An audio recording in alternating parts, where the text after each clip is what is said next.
We're in the first academic year in which incoming college students applied to school under the Supreme Court decision banning affirmative action, use of race as a factor in admissions.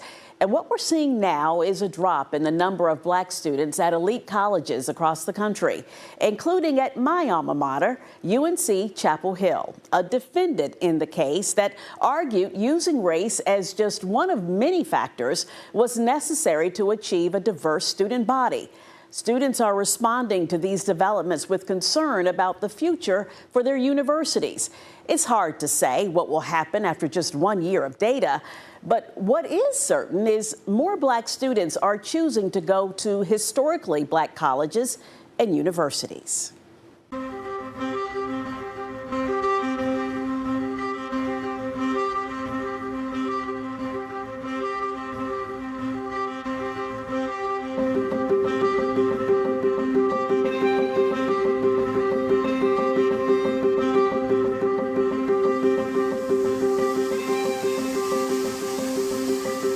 We checked our phones, we saw the articles, like, did you see the headlines? Did you see the headlines?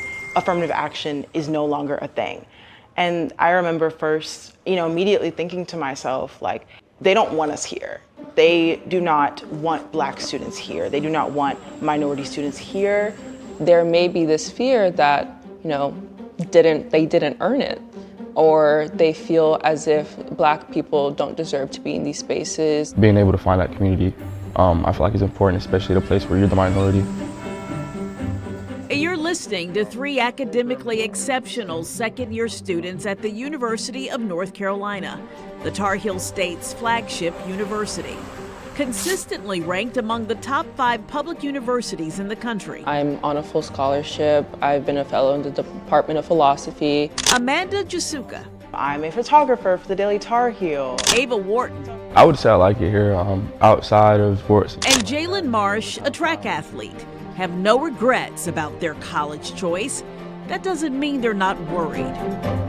We do begin tonight with the landmark Supreme Court ruling striking down affirmative action as we know it. Data post the SCOTUS decision banning the use of race in admissions reveal cause for concern, particularly among African American students, who made up 10.5% of new enrollees in the fall of 2023. That number at UNC dropping to 7.8% this year. Do you fear the numbers will fall even more so? Absolutely, I do. I think it's enshrined in the North Carolina Constitution that everyone has the right to the privilege of education. But what we've seen is there are people who come from marginalized backgrounds whose parents may not have had an education. They come from places where their schools are disinvested from. And if they can't feel like they're going to a university where they feel like their race will be weaponized against them yet again, they may not want to come. To me, not having affirmative action is a refusal to acknowledge the historical disparities that have contributed to our lower numbers. On the athletic side, there wasn't a drop-off. There's not going to be a drop-off no time soon, so I just kind of feel like how if they're going to have this energy towards admitting black students, kind of have that same energy towards athletics, because athletics is what brings in the money.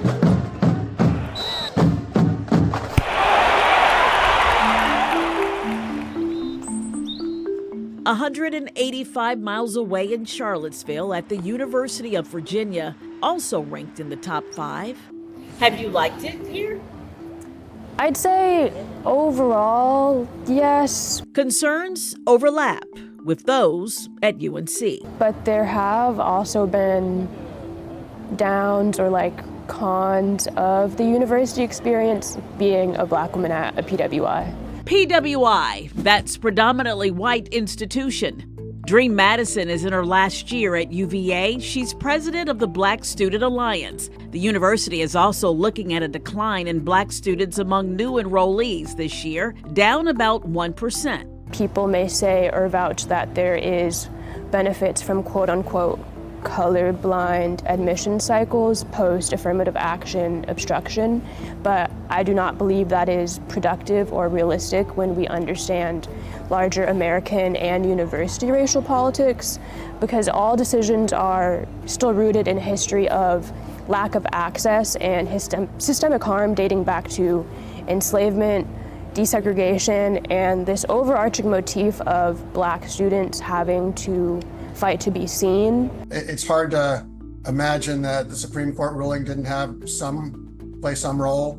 But administrators at both UVA and UNC also assigned blame to the disastrous rollout of the new federal financial aid forms. That resulted in pretty significant financial aid award delays. And what we know from the data, right, is that there's a high level of overlap there between students who identify as Black and then students who have financial need. Before the SCOTUS ruling, many factors were stirred into a stew of characteristics, with race being just one consideration, all to create a diverse picture from which all students can benefit. And in the end, the students that you chose, regardless of their race, were qualified to be there. Absolutely. And you just have to look at the graduation numbers if you want to look at outcomes. And, UVA has the highest graduation rate for African American students for a public university every year for the past 20 years. You would find that the vast majority of our universities were not explicitly using race or ethnicity as a consideration. The ruling only sharpens the challenge for universities to live up to a commitment to diversity and inclusivity. Everyone's going to say that diversity matters, but what are you doing about it? The numbers don't lie. The affirmative action decision is a topic Dr. Eric Cliville has tackled on the Cliville Report, Law, Policy, and Politics. He's the director of the Center for African American Public Policy at Norfolk State University. Students want to see themselves at institutions that they attend. And Cliville says when you follow the SCOTUS decision with a rollback of diversity, equity, and inclusion policies, students get the wrong message. For a young, impressionable, and fertile mind of our future leaders of 17, 18, 22-year-olds, it becomes a bit too much. And they want to go to institutions where they see themselves. And unfortunately, the PWIs, or predominantly white institutions, are struggling with fighting this on every front and ensuring that everyone is not just accepted, but everyone is wanted at their institutions. I would have to work with you on that. Yeah. We have to work. And Nasir Stewart, Because they be talking. Jordan Isaacs, Simone Stephen, and Landy Stewart, proud students of Hampton University.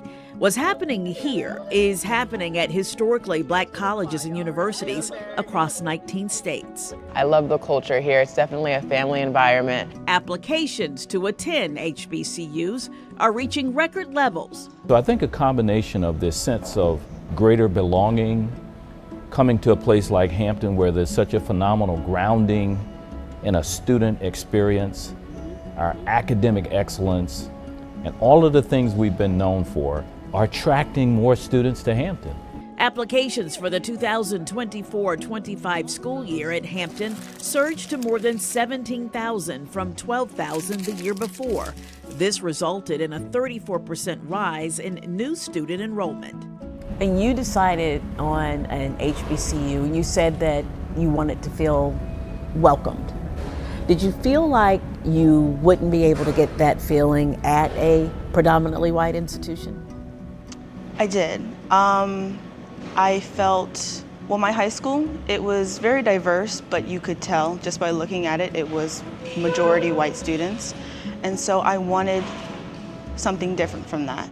I just knew that I wanted to be in a space where I could have that personable relationship with people, to have that one-on-one conversations, to be in a space where I'm heard, seen, valued, where I can have connections like that. Jordan expected to go to a PWI until she went to visit the University of Hartford. I visited, and for me there was like a disconnect. I didn't feel like I'd fit in, or I didn't feel like this was a safe space for me and where I wanted to be cultivated in these next 4 years of my college education. So for me, it was taking a big leap of faith going to Hampton, and I think I made the right decision. But Hampton was experiencing growth even before the Supreme Court decision. Mm-hmm. The year before the Supreme Court decision, our student population grew by 400 students in just our freshman class. And so that's certainly not the total reason. But without question, it is having an impact on the psyche of many of the students that are coming to Hampton for that experience. Did you consider a predominantly white institution? Not at all. I knew I was going to a HBCU. It really wasn't, like, so affirmative action for me really wasn't a bother because I knew I wasn't going to a PWI anyway, but I see how it can affect other students.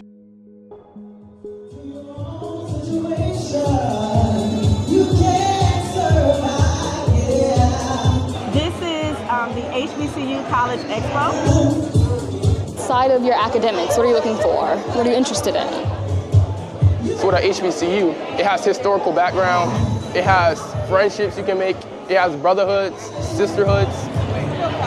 I can't wait to see the rest. If I go back old school, and what I initially told my children was, you will always apply to a HBCU because at one time that was the only university or higher ed that would accept us. Not knowing how schools were going to embrace the new laws regarding affirmative action, there may be a more sense of a family, more sense of being comfortable, more sense of protection, more sense of a covering.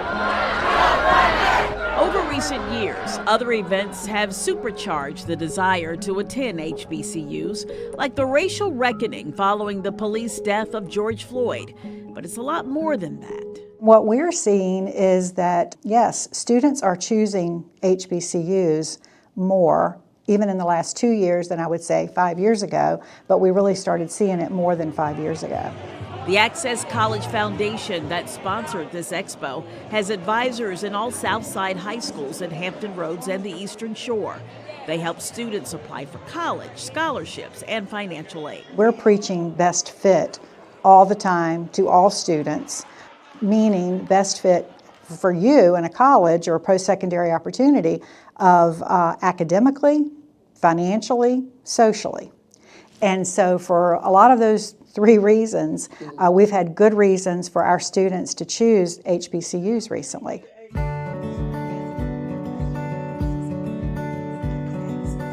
I see Norcom High School senior Journey is meeting with her access counselor.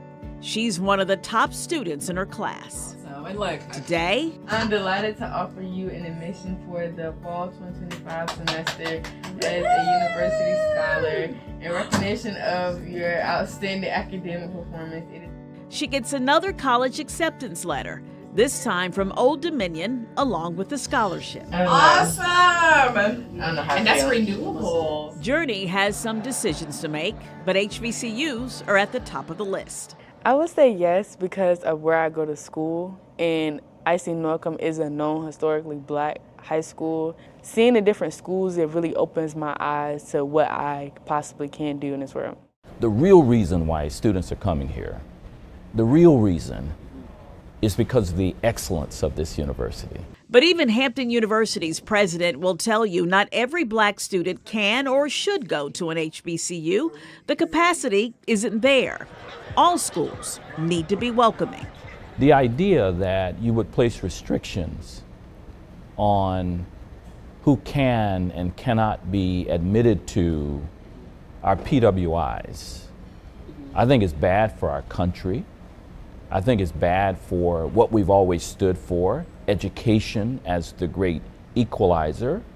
Anything that we do that would not send as many of our students to college as possible is not good for America.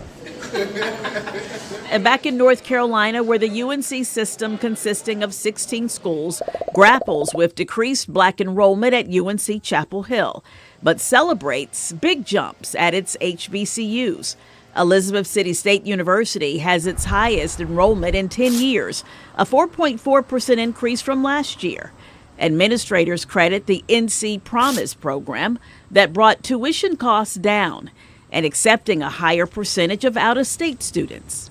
The highest out-of-state cap we have in our system is at Elizabeth City State University. It's a 50% cap on out-of-state students, recognizing that where that university is located, the largest metropolitan area obviously is in Virginia, not in North Carolina, and we don't want to have a policy that keeps those talented students away from the institution. But in Chapel Hill and Charlottesville, Ava, Amanda, Jalen, and Dream hope UNC and UVA are working just as hard to not keep talented Black students away from their institutions and live up to their missions when they say they're committed to diversity. The commitment is still 100% there.